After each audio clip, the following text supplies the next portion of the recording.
El mensaje de esta mañana, desafortunadamente, es por la gente que no está, no vino, pero también es por la gente de este lugar. Hay una frieza, una pereza, ¿se dice pereza? Pereza que se instaló adentro de la iglesia. Y este mensaje se va a hacer fuerte. Hay gente que va a le gustar, hay gente que no va a le gustar. A mí no me importa. Pero yo siento que hay un montón de gente que está completamente en el suelo espiritualmente. Un montón. Antes podría decirle, es la culpa del COVID, del coronavirus, la iglesia estaba cerrada. Ok, bueno. Pero ya que la iglesia está abierta, ¿cuál es la excusa? No hay. Y yo te demostrar bíblicamente lo que Dios espera de un hijo, de una hija del Padre. Vamos a ver cuál es que las Escrituras hablan sobre la gente que no quiere trabajar, o que trabaja a 50%, o que no quiere hacer nada, o que está cansado, o que quiere abandonar, o que tomar un montón de excusas. La Biblia habla de este tipo de gente y claramente. Y hay consecuencias. La batalla Cristo la ganó en la cruz. Pero la guerra no es terminada todavía. Hay gente que está durmiendo. Y gravemente. Hay un muchacho la semana pasada. No sé quién es. Nos llamó. Dijo. Y él vivía al fin de Nicaragua. Dijo, pastor, tengo un problema en mi casa. Ah, bienvenido a Nicaragua. Y que tengo hijos, son 4 creo yo, y siempre andan peleando ellos. Ah, usted se congrega, dijo yo. No, ah, va mal. ¿Qué edad tienen sus hijos? 25, 23, 21, más chiquita. Ellos estudian, ellos trabajan. No, nada. Solamente yo y mi esposa, dijo él. Ah, aquí está el problema. ¿Sabes qué? Yo le dije al muchacho, al padre, 2 problemas usted tiene. 1, ninguna de su familia conozco a Dios. 2, expulsarme de tu casa los hijos que tienes 20 y pico de años y que no quieres trabajar ni estudiar. Dale la una carta de expulsación. ¿Sabes por qué pelean? Porque los 2 padres están trabajando. Ellos son aquí esperando la comida, la ropa, el celular, el internet. Y como tienes bastante de tiempo, tienes tiempo para pelear. El muchacho se quedó. Él no esperaba este tipo de respuesta. ¿Y sabes qué? Hay un montón. Hay gente de la iglesia que son exactamente así. Viene, pastor, me vino una factura de electricidad 3,000 cordobas. No tengo cómo pagarla. ¿Usted tiene hijo, hermanas? Sí. Tengo un hijo de 23 y una hija de 25. ¿Y ellos trabajan? No.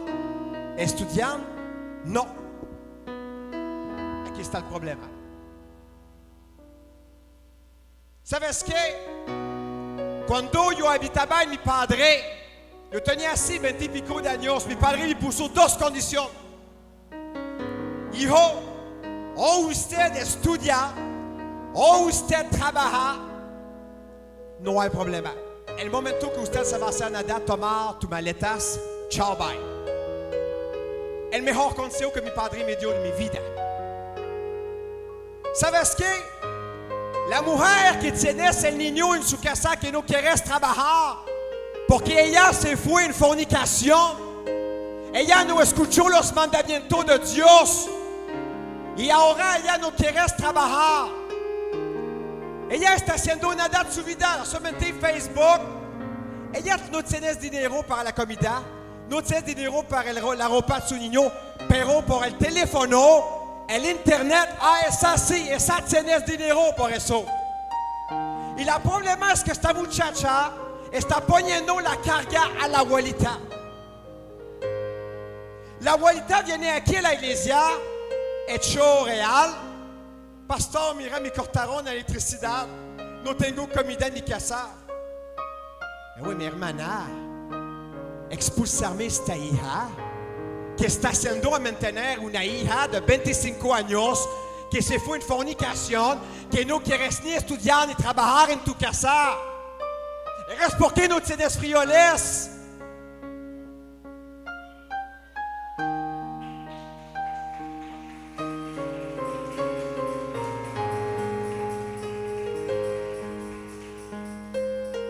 ¿Y a dónde está la hermana en esta mañana? Ni busca a Dios. Después la gente se pregunta por qué hay tanto de problemas en su casa. La gente está buscando a lo fácil. Ella vino, pastor, si puedes me ayudar, mira, préstame 3,000 Córdobas. No, no, no. No va a te prestar ni un pesos. Porque usted escogió su maldición. Usted no pone orden en su casa. Y no es normal que a 25 años, 23 años, un hijo no trabaja o no estudia. No es normal, lo siento. Lo siento. No, no, no, no, no, no. Oh, para Facebookear, es así, es tiempo. Dinero, 200 Córdobas semanal para Facebookear. Pero por el frijoles, no hay. Un par de zapatos por el niño, no hay. Hay un otro caso, una familia de Dios. Padre de Dios, madre de Dios, hijo de Dios. Y son pobres ellos. Yo hablé con mi esposa y dije, ¿cómo es posible que la gente que son de Dios, hijo, hija de Dios, siempre anda en pobreza? Siempre. Yo puedo comprender un momento difícil, escúchame bien. Yo no hablo de un momento a donde viene el momento difícil, una prueba. Yo no hablo de eso en esta mañana. Yo hablo de la gente que tienes 1 año, 2 años, 5 años en pobreza. Es eso que yo hablo en esta mañana. Tened, ¿cómo es posible que esta familia que supuestamente lee la Biblia, orar, ayunar, predicar la palabra, ¿cómo es posible que esta gente siempre tiene pobreza? Investigando un poquito, el papá no quiere trabajar,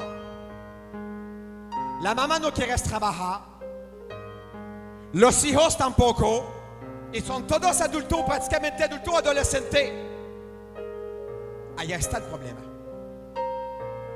Yo hablé a una muchacha, como usted se ve en el futuro, ¿qué va a hacer este año? ¿Va a trabajar? ¿Va a estudiar? La muchacha dijo, no, yo voy a estudiar. Excelente, buena decisión. ¿Y qué va a estudiar exactamente? Excel avanzado. Excel avanzado. Excel avanzado. Excel avanzado. ¿Qué va a hacer con Excel avanzado en Nicaragua?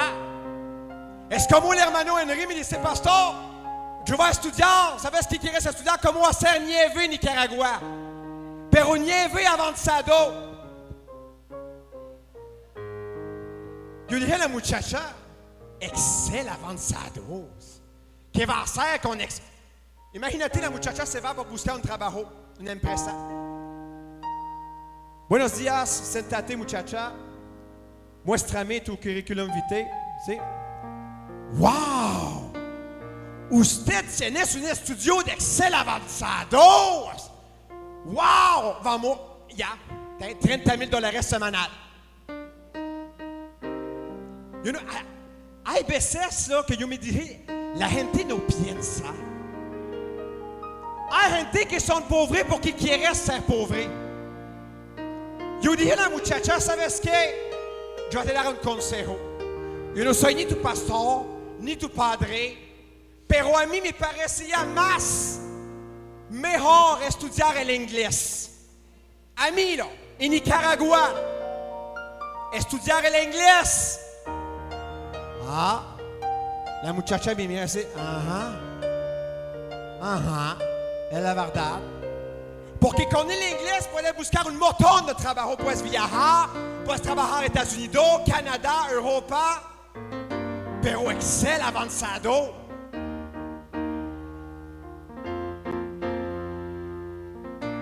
Hay gente que son pobres porque tienen esta mentalidad. El tiempo va arreglar las cosas. No, el tiempo no va a arreglar nada. Nada. La decisión que usted va a tomar hoy va a arreglar tu futuro. No el tiempo. Mateo 25,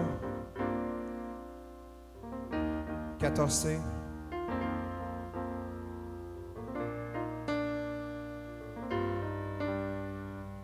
Mateo 25, 14. ¿Todos tienes esto? Vamos a poner de pies. Una parábola en esta mañana a la gente que pararon de trabajar, se pusieron en estado de pereza. Mateo 25, 14. En el nombre del Padre, del Hijo y del Espíritu Santo, ustedes dicen: porque el reino de los cielos es como un hombre que al aprender un viaje llamó a sus siervos y le encomendó sus bienes. Y a uno le dio 5 talentos, a otros 2 y a otro 1. Y cada uno conforme a su capacidad. Nunca el Señor te va a entregar un don, un trabajo que usted no puede hacer. Siempre te va a entregar conforme a tu capacidad. Y se fue de viaje. El que había recibido los 5 talentos, enseguida fue y negoció con ellos y ganó otros 5 talentos. Asimismo, el que había recibido los 2 talentos, ganó otros 2. Pero el que había recibido 1 fue y cavó en la tierra y escondió el dinero. Puede sentarse. El momento que el Señor te llama para servirle, el Señor va a esperar de todos ustedes que ustedes pueden empezar a trabajar por su reino.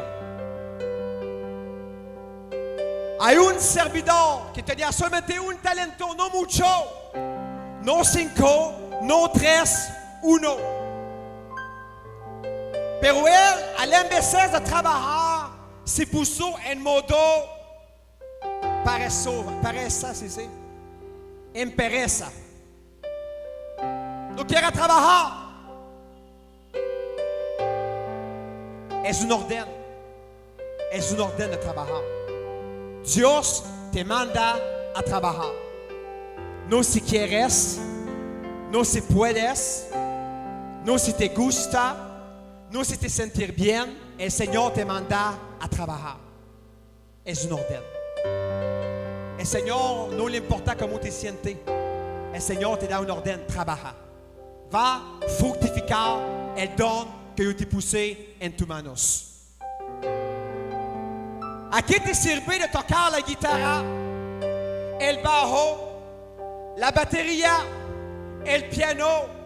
¿A qué te sirve de cantar si no pones tiempo para practicar? Si no tienes amor, usted pierde su tiempo. Cuando una persona trabaja por Dios, trabaja con el amor. No le importa las horas que va a poner. No le importa las prácticas. Una persona poner amor y a su nombre. Después de mucho tiempo vino el Señor de aquellos siervos y arregló cuentas con ellos. Escúchame bien a los que tienes un ministerio. Va a venir un tiempo que el Señor va a te pedir cuentas. Cuando usted se va a morir, el Señor va a decirle: hey muchacho, hey muchacha, ¿qué hizo exactamente con el don que yo te puse en tu voz, en tu mano? ¿Qué hice exactamente? Él te va a pedir cuentas. No yo, Él te va a pedir cuentas. Y llegando a Él que había recibido los 5 talentos, trajo otros 5 talentos diciendo: Señor, me entregaste 5 talentos, mira, he ganado otros 5 talentos. Su Señor le dijo: bien siervo bueno y fiel, en lo poco fuiste fiel, sobre mucho te pondré, entra el gozo de tu Señor. Llegando también él de los 2 talentos dijo: Señor, me entregaste 2 talentos, mira, he ganado otros 2 talentos. Su Señor dijo: bien siervo bueno y fiel, en lo poco fuiste fiel, sobre mucho te pondré, entra en el gozo de tu Señor. Pero llegando también él que había recibido un talento, dijo: Señor, yo sabía que eres un hombre, ¿cómo dice la palabra? Duro. El Señor es duro. Si el Señor te pone muchos talentos, dones, te va a pedir más la cuenta. Porque el Señor es duro. Los dones vienen de Él. Si usted canta bien, si usted toca bien la batería, si usted predica bien, si usted va evangelizar bien, son dones de Dios. Usted necesita les poner en práctica. Que ciega donde no sembraste y recoges donde no apareciste. Y tuve, como dice el muchacho que tenía un talentos, miedo. Ese es el problema de la gente que no quiere trabajar. Ellos andan miedo de hacer errores, miedo de tratar. Ellos tienen esperanza en su corazón, pero el Señor no le importa. El Señor te va a pedir cuentas. El Señor no le gusta tus excusas. Venir a la iglesia, dice Hebreo 10:25, es un orden de Dios. No es una sugerencia, es un orden de Dios. Orar es un orden de Dios. Leer su palabra es un orden de Dios. Ayunar la mismo.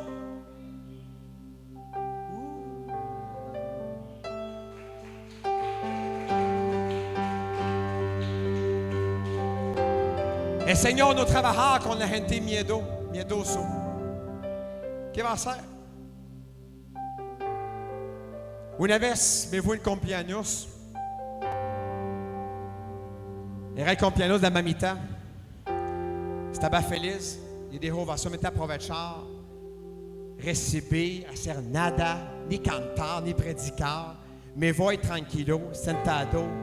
Fuego, fuego, fuego, fuego, fuego, fuego. Feliz.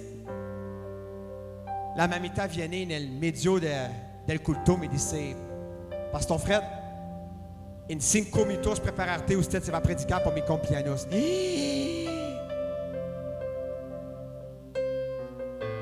No problema. 5 minutos. Un soldado necesitará ser siempre listo.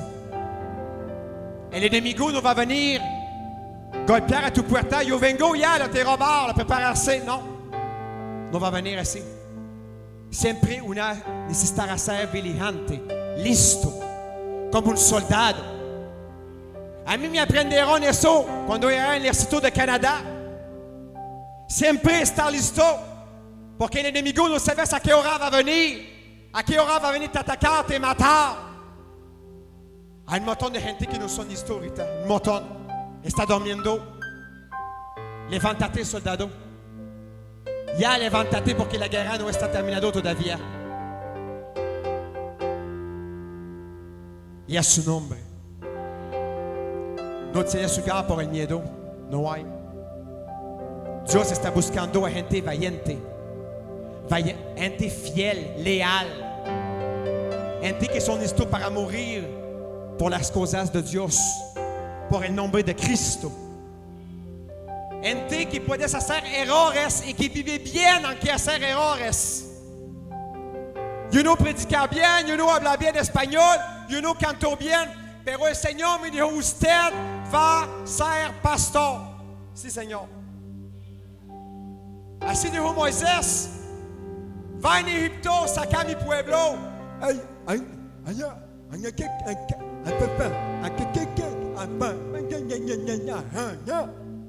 Él no podía hablar bien, dice la Biblia. Tenía problemas de locución.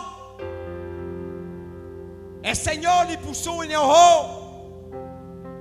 El Señor no quiere escuchar tus excusas. El Señor quiere que usted trabaje ya. Terminado la vacación, hermanos. Terminado la vacación, hermanas. Vamos a levantarnos. Pero su Señor respondió y le dijo, siervo, ¿cómo dice la Biblia? Malo y cuál? Oh. Yo puedo decirle a una persona, usted es perezoso. Es bíblico. Si Jesús lo dijo, yo puedo.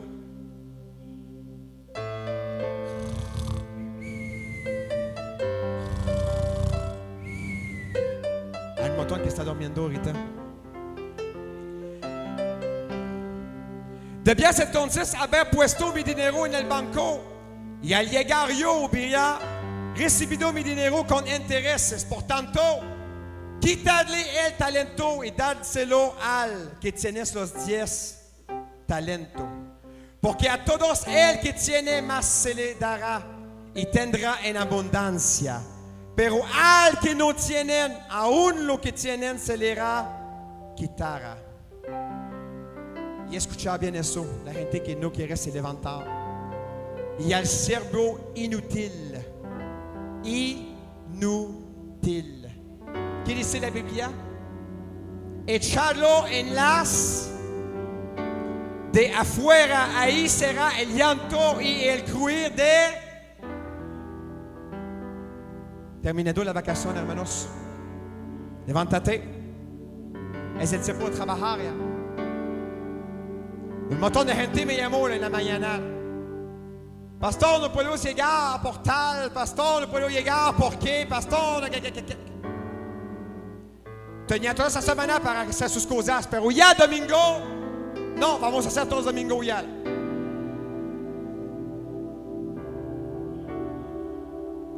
Hay muchacha que vino miércoles. Pastor, mi esposo se murió 40 días antes. Yo quiero entregar un poquito de comida por mis hijos. Si puedes me prestar un poquito de dinero. Vino aquí la muchacha a pedir dinero. Yo le senté. Yo dije, es la verdad esta historia, mira mis ojos. Mira, pastor, aquí tengo la pruebas, mira, mi cédula, el certificado de muerto de mi esposo, todos aquí. No, yo no necesito tu papel, yo necesito tus ojos, mira a mí. Es la verdad? Sí, pastor. Hermana Esperanza, ¿usted conozco esta persona? Sí. ¿Es la verdad? Sí. Nosotros le pusimos 200 pesos en su mano. Yo va a llegar, me dijo ella. Hoy, domingo. Va a llegar. Va a buscar a Dios. Va a empezar a buscar a Dios. ¿Y a dónde está la muchacha? No está. ¿Sabes qué va a pasar? El próximo que va a entrar aquí, que va a tener realmente una necesidad, vamos a decirle a todos ellos, lo siento, ya ha terminado la ayuda. Porque un montón de mal agradecidos vino antes de ustedes. Un montón de gente que no tiene temor vino antes. Y nosotros le prestamos dinero. Y esta gente prometió delante de Dios que se va a componer, que va a buscar a Dios. Ya yo tomé una decisión. Terminado. No vienen a me ver por prestar dinero. Ya es terminado. Aunque tienes 6 años conmigo, 15, es terminado ya. Porque yo estoy viendo que la gente ni no agradecimiento tienes en su corazón. Terminado ya. Va a cerrar. El banco ya está terminado, está cerrado ya.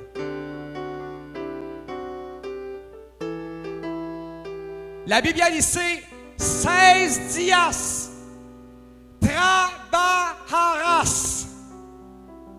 6 días. Hay un montón de chavalos ya que ni no estudian ni no trabajan.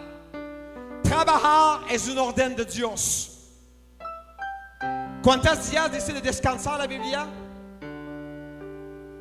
1 día. 6 días de trabajo, 1 día de descanso. That's it. ¿Sabes por qué un montón de gente empobrece? Porque la gente no quiere trabajar. Hoy que no hay trabajo, está excusado, yo soy cansado de escuchar. Hermano Junior, ¿tienes trabajo usted? ¿Usted tiene trabajo? ¿Usted tiene trabajo? Y el resto estudia o trabaja en la casa. Él está jubilado atrás. Toda su vida anduve trabajando. Toda su vida. Yo, toda mi vida anduve trabajando. Todos. 6 días trabajo, 1 día descanso. El problema es que la gente lee la palabra un poquito equivocado. Ellos leen eso. 6 días descansará, mas en el 7º día pedirás. Es eso que ellos leen en la Biblia. Está equivocado un poquito en la doctrina. Y así viene un montón de gente en la iglesia. Nunca buscar a Dios. Cuando falta el dinero, ya vamos a buscar dinero, ya vamos a buscar a la gente que tiene dinero. Pastor, préstame 400. Pastor, préstame 200. Hermano, préstame 100. Hermano, préstame 10,000. Trabajar es un mandamiento de Dios. ¿Y sabes qué? Si no quieres trabajar, escucha bien eso. La Biblia habla de ustedes también. Leer eso. Si alguno no quieres trabajar, ¿qué dice la Biblia? Más fuerte. Fácil, ¿eh? Fácil. La próxima que una persona va a venir aquí, 2 preguntas. ¿Usted está buscando a Dios? ¿Usted se congrega? No. ¿Usted trabaja, estudia? No. Ciao, bye. That's it. Yo soy invalido. Yo recibí una pensión de invalidez.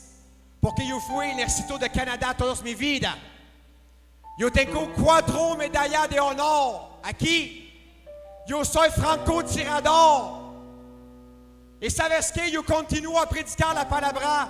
Yo tengo un problema de pierna. Pregúntale al hermano en esto, me está sobando 2 veces al día para tratar de caminar. Y yo estoy aquí cantando, saltando, brincando, girando, predicando.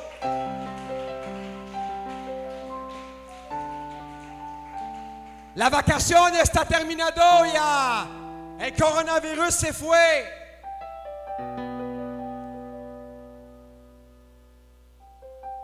Yo pensaba que con el coronavirus la gente va a buscar a Dios más. No. Un montón de muertos y la gente sigue exactamente el mismo. Yo me pregunto, Señor, ¿Cuál es el problema? ¿Por qué la gente no te quiere servir? ¿Por qué la gente no quiere se congregar? Allá está el problema. El que tiene mis mandamientos y los guarda, ese el que me... ¿Cuál dice la Biblia? ¿Sabes cuál es el problema de la gente que no quiere se congregar, cantar, buscar a Dios? No hay amor. No hay amor. Porque cuando hay amor, no es difícil de venir a la iglesia. Cuando hay amor, no es difícil de cantar, tocar la batería, predicar. Le problema no es de tener tanto temor a Dios. Le problema es que no hay amor a Dios.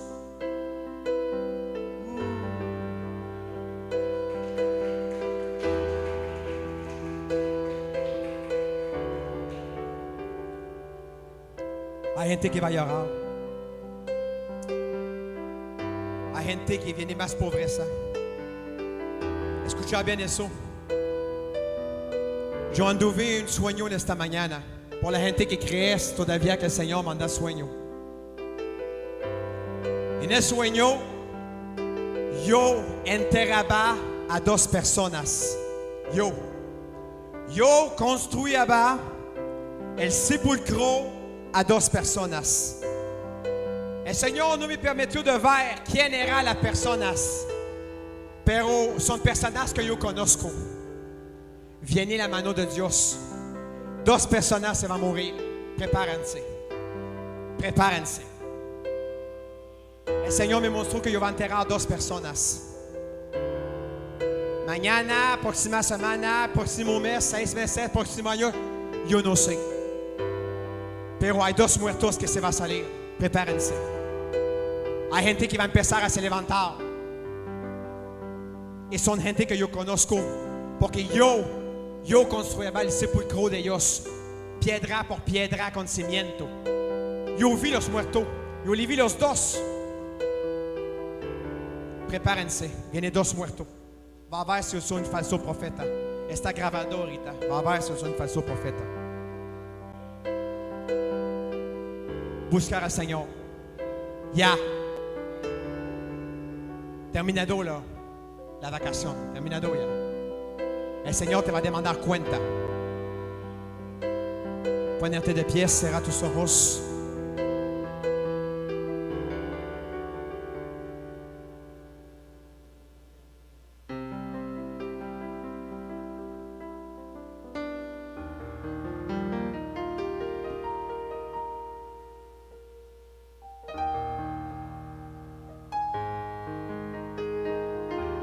No sé si el mensaje te habló en esta mañana. Yo voy a invitar a todos los músicos que pueden se subir. Si el mensaje te habló, tomar un momento de reflexión. El talento que Él te puso en sus manos, en tus manos, Él te va a pedir cuentas. No yo. Pregúntate si usted está poniendo a trabajar el talento que usted tiene en tu mano. Y si la respuesta es sí, pregúntale si le está haciendo por amor o por interés. Yo te quiero decirle que usted, si está trabajando por Dios por interés, no vale nada. Nada. La Biblia manda que todos lo que usted hace, le hace por amor. Todos.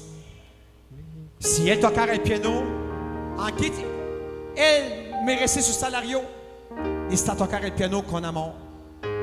Si ellas cantar, ellas están a cantar con amor. Si él toca, que él toca con amor. Si nous canta, que nous canta con amor. La misma voix guitariste. No te preocupes por la bendición. La bendición viene de arriba. Pregúntale a Nuño si no vino bendición en 6 años que tienes con nosotros. Siempre le viene la bendición, la comida. Siempre el Señor cuida de él. Porque él trabaja con amor. No cobran pesos. Que alguien me atiende a él que está afuera, por favor. Pregúntale si puedes ayudar. Levanta tus manos. Yo te busco. Busco con fuego mi corazón. Yo te busco. Yo te busco. Yo te busco.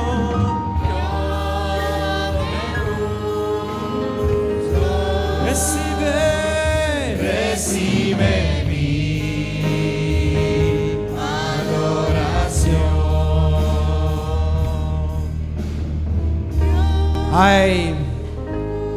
Hay gente que dice, yo no quiero ir a la iglesia. Es demasiado largo la iglesia, un poquito de lluvia. ¿Sabes qué? Jesucristo caminó 150 kilómetros para ser bautizado por Juan el Bautista. 150 kilómetros que él caminó. Y hay gente que no quiere venir en bicicleta caminando 5 minutos para venir buscar a Dios. Pero mira cómo es raro. Cuando yo me voy al hospital, por ejemplo, en Fonseca, hay gente, madres, tienen sus hijos así en las manos, vienen en un bus, 40 minutos en bus para ir al hospital con los niños.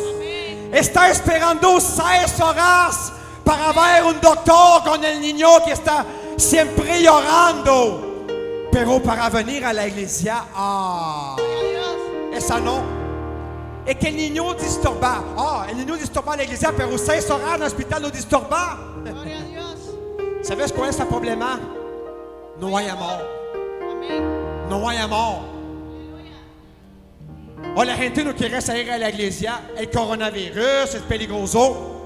Pero cuando yo me voy en el país Mazatepe, cuando me voy a comprar un montón de gente que está haciendo la fila para traer un pan, para traer unas galletas, un montón de gente que está esperando un dinero en el banco, no hay problema por eso. Pero para venir a la iglesia, sí. Yo te busco. Yo te busco con fuego en mi corazón. Yo te busco. Yo te busco. Yo te busco. Yo te busco. Recibe mi adoración. Yo te busco. Yo te busco.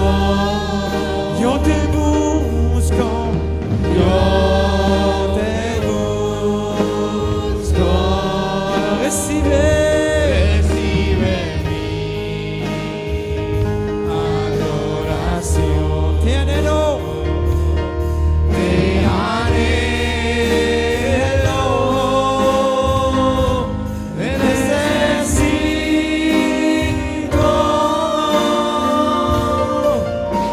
Te amo más y a mi ser. Te anhelo. Te necesito.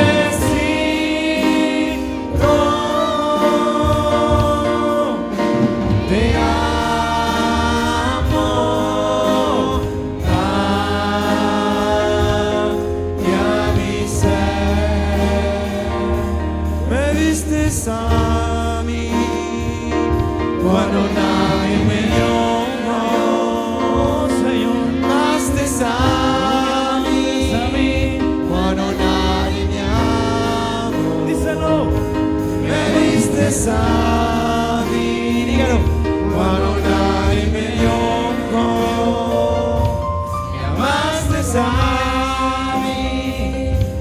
cuando nadie me amó y me diste nombre. Yo soy tu niña, la niña de tus ojos, porque me amaste a mí, tú me amaste y me amaste. Yo soy tu niña,